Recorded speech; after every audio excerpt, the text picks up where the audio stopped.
Welcome back mga kalapatids. Silipin natin yung mga alaga natin si Padrino.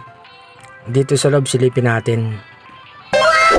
Ito nga yung mga alaga natin mga kalapatids. Cancel unloading ngayon kasi nga maulan. Kaya pahinga muna yung mga ibon natin.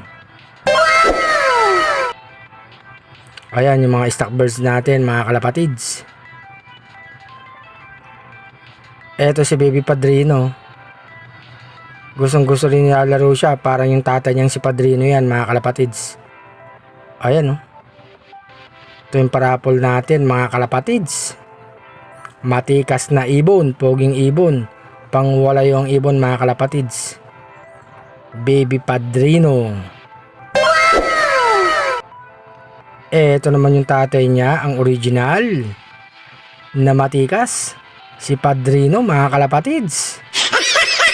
Gustong gusto din laruin yan mga kalapatids oh. Grabe naman manuka si Padrino.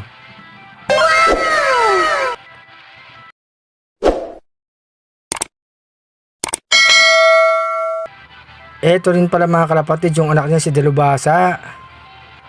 Ayan matikas din oh. Oh, tumutuka din mga kalapatids. Iba talaga yung mga lahi ni Padrino.